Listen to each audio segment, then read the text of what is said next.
Welcome to the REL Freedom podcast, where we inspire you to pursue your passion to gain time and financial freedom through opportunities in real estate. I'm your host, Mike Swenson. Let's get some real freedom together.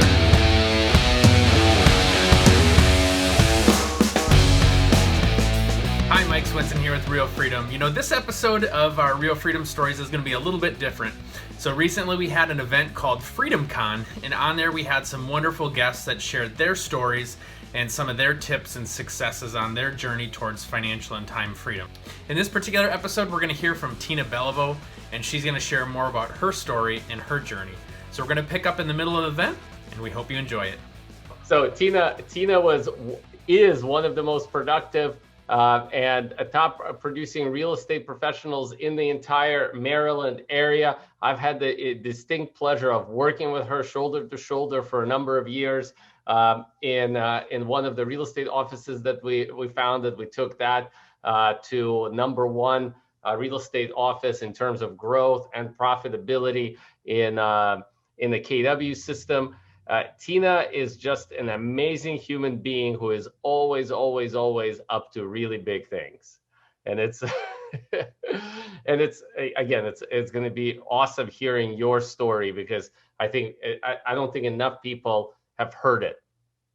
So Tina, let's just start off. I put humility in your pocket. Just give us kind of like a rundown of some of the accomplishments. I know I didn't do you justice that you've had in your life, and like how you got to where you are now. Sure. Well, thank you for your enthusiastic introduction. I mean, and I had to keep it low because people may think I'm weird. I love it. Well, I just want to acknowledge I'm glad to be here. So yeah, I've been in the real estate industry since I was 18. I'm a Baltimore local, so I'm in Maryland. I've always been here, never left. And I got into the business when I was a freshman in college. Previously, I had been scooping ice cream at a Friendly's location, if anyone's familiar. And little did I know that when somebody offered me an opportunity to be her assistant, that it would like literally impact the trajectory of my entire life by getting into the real estate industry. So that was just a gift. And I worked for her all through college as an assistant, got my license in 2005. So I've been in the industry for 15 years now as an agent. And I've had a wild, awesome, growth-filled, up and down journey that whole way. In 2007, I graduated from college with a degree in marketing and said to myself, and this really ties into the freedom thing too, is, you know, I could go work in an advertising agency and have more of a cap on my income. Although I loved what was said earlier by Brian, that like you can build wealth with any income.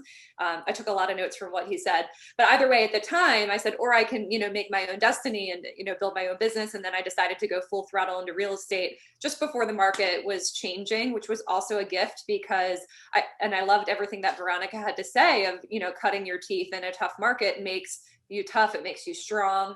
And that was a huge gift as well. So built my business as a solo practitioner. And then in about 2013, my business was really bursting at the seams with how much I was doing, about 60 transactions a year as a solo agent. But it was like 80% buyers. So it was really time heavy. So when we start to talk about those like 4 quadrants and like where my time was going, I wasn't feeling just the burn of needing more leverage, but I also just wasn't that efficient. And there were all these different ceilings kind of appearing at the same time. That was around the time when I met Vlad. So yeah, that was 7 years ago. Time's flying. So took some team building classes, started building a team, grew really quickly. And one thing that I might loop back to more as we talk about wealth and money is, you know, there was a great model put forth to me of how to build a real estate team, what to pay people, how to compensate your agents, how to keep your expenses in alignment. And for whatever reason, I'm not even exactly sure why, but I think maybe just naturally I'm a little bit conservative. I followed that financial model really well, which is one of the only reasons that I was able to get out of production in 2016 and have been out of production pretty successfully with some ups and downs in between for 4 years now and still maintain a 30% profit margin in my real estate business. So it's funny, like all of that was really made possible by expense control and a business structure that made sense. So I was just feeling grateful for that as I was thinking through what I was going to say today, among many other things. So built my team. At our peak, we did about 170 175 transactions in 2015, 2016, and then got the opportunity to learn the brokerage side of the business, which really opened up a whole new world of expanding my mindset, my leadership skill set, my recruiting skill set, my consulting and coaching skill set. Got to work with Vlad and a lot of really amazing people. And today I am now out of the brokerage business per se and working in EXP with my real estate team and doing a bunch of other really cool things. Actually, I was counting up my streams of income right now. It's currently 6 of them, and 3 of them are new this year. So just kind of interesting looking at how that's all evolved over time. That's cool. Doubled this year and the year ain't over yet. Yes. So Tina, as you kind of, reflect on your journey and I often forget just how young you are, like age-wise, and because, been working with you for a really long time and you're just wise beyond your years, right? And years is so like, what does freedom mean to you? Doing what I want when I want it, and no one telling me that I can't do that. It comes from like deep inside. Like, and I loved everything that Devin just had to say, by the way. And like, he does all that amazing values work that you learn through NLP and maybe some other modalities.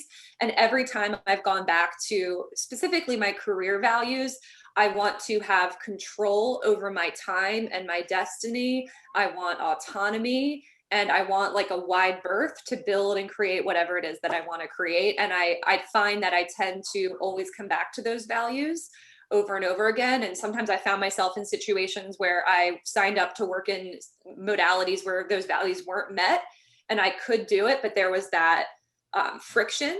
And I'm now back fully in my values, which can be kind of tough to stick to that, but I'm now like more free than I've ever been. Yeah, and I know you've done a lot of work, if you will, although it probably doesn't occur as work. I don't know why we even say it. It's like a lot of work to discover those and just to be in alignment. So it's verbalized rather than just felt. Well, and I think sometimes too, it's like you don't know that your values are being violated until it's like you don't know boundaries being crossed until it's been crossed. And I'm like, whoa, like I'm mad. I'm not happy. And then that's like a red flag to say like, well, what's happening here and what's really under the surface, versus like blaming someone or something external, and doing that inner work and being willing to look at it. Like even last year when I, made a major shift and left Keller Williams and left the role that I had had so much success in, it was very comfortable to be like a little star in what I was doing. And it was hard for me to admit that deep down, even though I was having the ego and the accomplishments on the surface, that deep down it wasn't actually meeting my real values and needs. And yeah, that just took something to admit. Yeah, that's a really good point. So when you look at just like freedom and freedom journey, what have been some of the mistakes? And you may have already kind of like indirectly pointed at some, but some of the mistakes that you've made. I know I'm asking you kind of to be like vulnerable or admit your flaws, but like, what are some of the mistakes that you've made along the way? Yeah, no, I have a list of mistakes here and thoughts. Oh. I'm ready to tell you about all my mistakes. I think, the one thing that comes to mind first is on that same mindset front of like, what do they teach you? Like, you can't receive with a closed hand. Mm-hmm. So I feel like there's this paradox with money and money mindset where like, if I'm not willing to give and put money out there, and I think about this a lot with like even donating, then like there's no channel to come back. So like I am a big believer in giving, even like whenever I have like the inspiration or the feeling like I should give my time or my money, I do. Sometimes, the amount might vary. And like, so I feel like there's a paradox with also being like judicious with our thinking and, not spending money we don't have. But for me, like, I have to give credit to the woman who got me into real estate, Kathy Stone.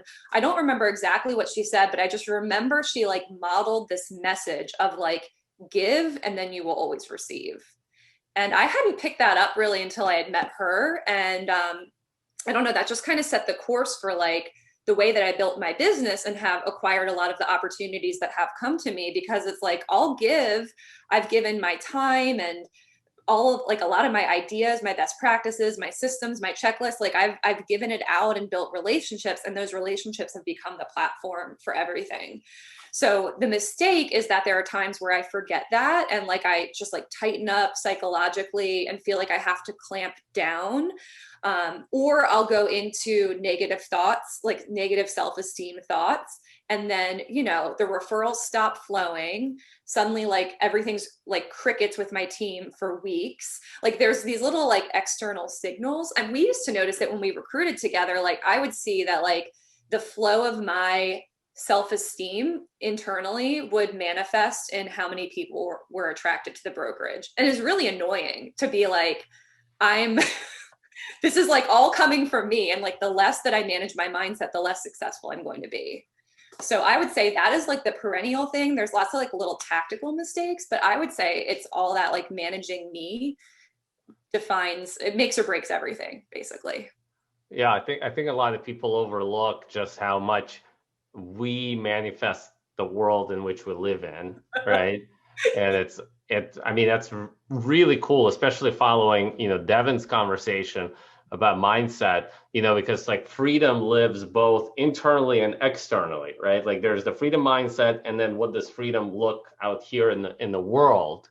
Yep. Whether it's Maseratis or beach houses or passive income, whatever it is, right? Like it's whatever is here is going to be manifested out there. So it's really cool that, that you brought that up, because I think a lot of us wait to see the thing manifest when we're kind of like coming from that scarcity mindset, to say that. Yep. You like kind of just spit that back really well. I think the other mistake that I would say is, and it's a learning experience. I think for anyone who owns a real estate team or recruits agents, or even is like a buyer agent with other agents under you or whatever, like when I first had my first big like turnover in my team, I actually underestimated the cost of losing and then replacing, onboarding, training, and getting back into production a strong salesperson. I think I had even sort of this like attitude of like, it's fine, I'll replace them. I'm providing a lot of the leads anyway. And those times when that happened, there would be sometimes like 6 to 12 months for me to catch back up in my business. So like on a tactical level, I would say that I really underestimated the cost of losing a good producer, even if there was nothing I could have done to stop it, or even if they were maybe not a match in certain ways, there was still like a significant cost to that. And that's been the case for me in 2020, kind of a second go around with that, of being like, okay. And that's when I have to return to my positive thinking and also my long-term mindset, and not be, if I'm obsessing about every year always being better than last year and always beating myself, it's fine. That's just not like a super empowering way for me to run my life and run my business. Amen. So now let's shift to others, because you have a lot of experience with people. Like as a real estate professional, you and your team have served like over 1,000, I believe, customers. Then you've also, as a team leader at Legacy, you've brought on hundreds of real estate professionals. You've consulted hundreds of real estate professionals. So what are some of the mistakes that you see other people do or other people make on their ways to reaching their freedom goals, or just freedom in general? Yeah, well, I think, I mean, and that kind of relates well to some of the things I was thinking of sharing, like to answer your question, but I'm going to like rephrase it just a little bit of how I'm looking at it. Like I was thinking about the things that I've done. I have really strong net worth for my age and for what I've done. And I was thinking like, what are all the things that I've done to get there? And then a lot of those things were things that I see other people resist, or that I've resisted in the past. And I'm sure, tomorrow I'm going to discover another thing I'm currently resisting that I'm not noticing today.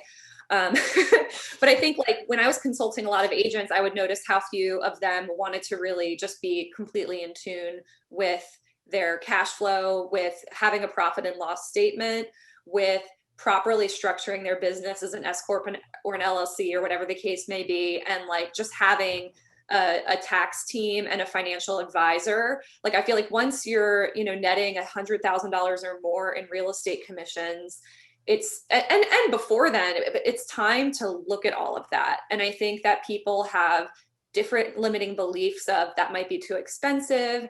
Who am I to do that? Maybe later. Thinking about money makes me emotional. And sometimes that's all like operating unconsciously. Like there was somebody I remember, I was like, it took them, I think, 5 years to finally incorporate, and they were paying way too much in tax, but like they just weren't ready. So I think, and that was very much like a fear-based loop that I observed over and over again. So one thing that I've kind of done to level up over time is I've had a profit and loss statement for my real estate business for a really long time. And somewhere around 3 or 4 years ago, I said to myself and then to my CPA, like, I want to know where all of my dollars are going. I want a P&L for my household, and I'm way too busy to do that myself. So he runs a personal P&L for me every month. And we look at every dollar. We look at our savings rate. We have a net worth statement that gets constantly updated every single month. And it's the best money I've ever spent because I've been watching my net worth increase month after month, year after year. It's gradual, but it's there. And I also do this like monthly goal sheet. Some of you guys are familiar with the 411 tool, but if you don't know what I'm talking about, it's fine. Just it's a monthly goal tracker, and I have some different columns. And in my financial area, I am measuring how much money did I net year to date, and where am I in regards to my net worth goal. And I just take my statement and I update it once a month. So that's just an example of something that's like a little habit that I've built. It started with just managing my business and learning those expenses. And then it's built and built and built from there. So that might be overwhelming to some people, but like, you've just got to measure it. And you can't just look at your bank account, because that's like the end of the line when it's like way too late to know what happened or make changes in a timely manner. So I think that's something that anybody could work on. Another little thing, I'm grateful for the lender that I had when I first got into the business. He was very education oriented. And we did a lot of first-time home buyer seminars together, and just like little things where he said, make sure you just pay your mortgage payment every 2 weeks. And then you end up paying an extra month every year, and you just pay your mortgage down. And I've had that habit, and I've always paid a little bit extra towards principal in my mortgage. So I've shaved off like 5 to 7 years in both of the 30-year mortgages, and my first property, which is now a rental, and then the property that I now have. So I think that's like something that's like painless, like you just get used to it. So again, installing little systems of things that you can do, and you don't even notice like when that kind of thing is in place. And then the other thing that I am grateful to my dad for is my dad was a business owner. He worked 7 days a week for my whole upbringing, and kind of modeled that you work hard and you trade your time for money. So I'm grateful to my father for teaching me work ethic. And then on the flip side, he didn't necessarily leverage himself through others. And that's been why I've spent so much time in education and coaching to learn that, because it's actually not intrinsic to me to delegate or necessarily hire people. But I learned the work ethic, and I learned, like, first and foremost, save for retirement. And I think most real estate agents that I would meet through recruiting and consulting meetings hadn't set up a retirement account. And you can do it, online through like any financial institution that you pick, generally at no cost. And that is one of the smartest ways to build wealth over time. So those are a couple come to mind. Yeah, that's really awesome. I mean, that right there can fill a conversation, right? Like there is wow, I'm just unpacking in my head what you said, Tina, is freedom takes discipline. That's one. Mm-hmm. And I've seen you over the years be really paying attention to your house numbers and to your business numbers. You always would walk around them. Remember at Legacy, they're lying around, and it's and you're absolutely right. I don't see a lot of real estate professionals or small business owners do that, because they're just kind of running or grinding it out, like both Brian and Veronica pointed out. And it takes discipline not to be in the grind all the time. Yeah. Yeah, I now have it set up where I update that goal sheet at 9 a.m. on Monday mornings. It's actually the first thing I do in the week. I used to have a mindset that at that time I needed to be, catching up on messages and like getting into the work for the week. But just for me and the way my week flows, I'm like, no, that's actually the most important thing at the beginning of the week. So like I did that today. And, there was one thing that came up even with what Brian was talking about of like how those like $150 a month could compound. And I like looked at those numbers and screenshot and sent to my husband and said, we're saving every month through like, we buy mutual funds every month through our financial advisor, among many other things that we do to build wealth. But I was like, we're not saving enough.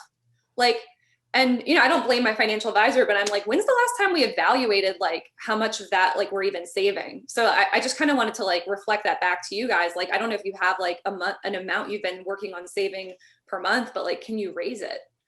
I just hadn't thought about it for years. Yeah, the compounding effect is a real thing. Like that's, and it works with money and it works with habits, right? And it's, you're a clear example of that, where you started early, right? And by the way, if you haven't started yet, it's never too late to get started, right? And then you started, compounding both your finances and then your skills, right, within the finances, within your freedom. Okay, so as we wrap up, and there'll probably be a question or two. So Mike, I hope that you're monitoring the Q&A chat or the chat.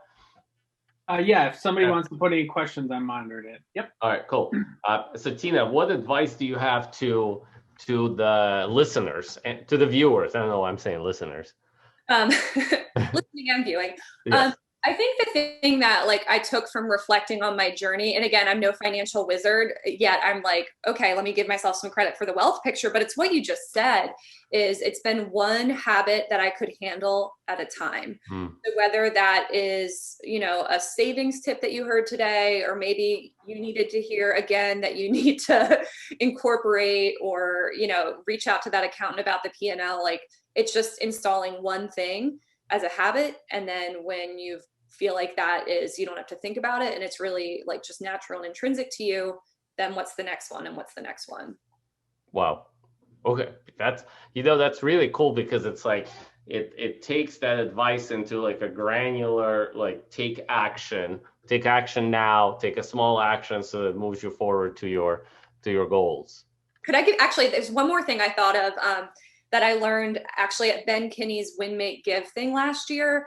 And I may give a different interpretation than what he actually taught, but what we learned in the class was to print all of your monthly statements. And I do that. I print everything, like all my credit card statements and bank statements, monthly, business, personal. And then it was like a system of using 3 highlighters. So green would be like, keep it, it's fine, that's what it should be, and it's there. Red, highlight, is something I need to cancel, like all those subscriptions that get us. That's like a great place to find those dollars we're talking about. And then the third color, I don't know what he actually taught, but what I've been doing is stuff that I need to investigate, think about, renegotiate, etc., like work on it and come back to it. And I've also found that sometimes I'll put those statements to the side and then like pick them back up like a few days later to do like whatever I needed to do. And then I notice even more that I like totally missed the first time, like just didn't see it. And like, oh, I missed that. And actually, now that I think about it, I really haven't used that since I last looked at this. And then doing it every month, like you just catch more. So I see Jesse wrote that, they diligently track everything. And I was like, that's actually how I've done it, is I just print the statements and look at them. I'm not like, I don't know, like putting things in spreadsheets and like spending a lot of time. I'm just like looking at a piece of paper and making marks. Tina, thank you. Thanks for having me. Yeah, like thank you for your contribution to our viewership here. Thank you for your contribution to REL Freedom. Where can people get in touch with you or find more information about you?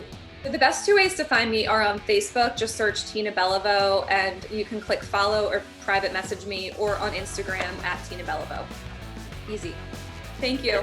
There you go. Tina, we're acknowledging you like this. Thank you. All right.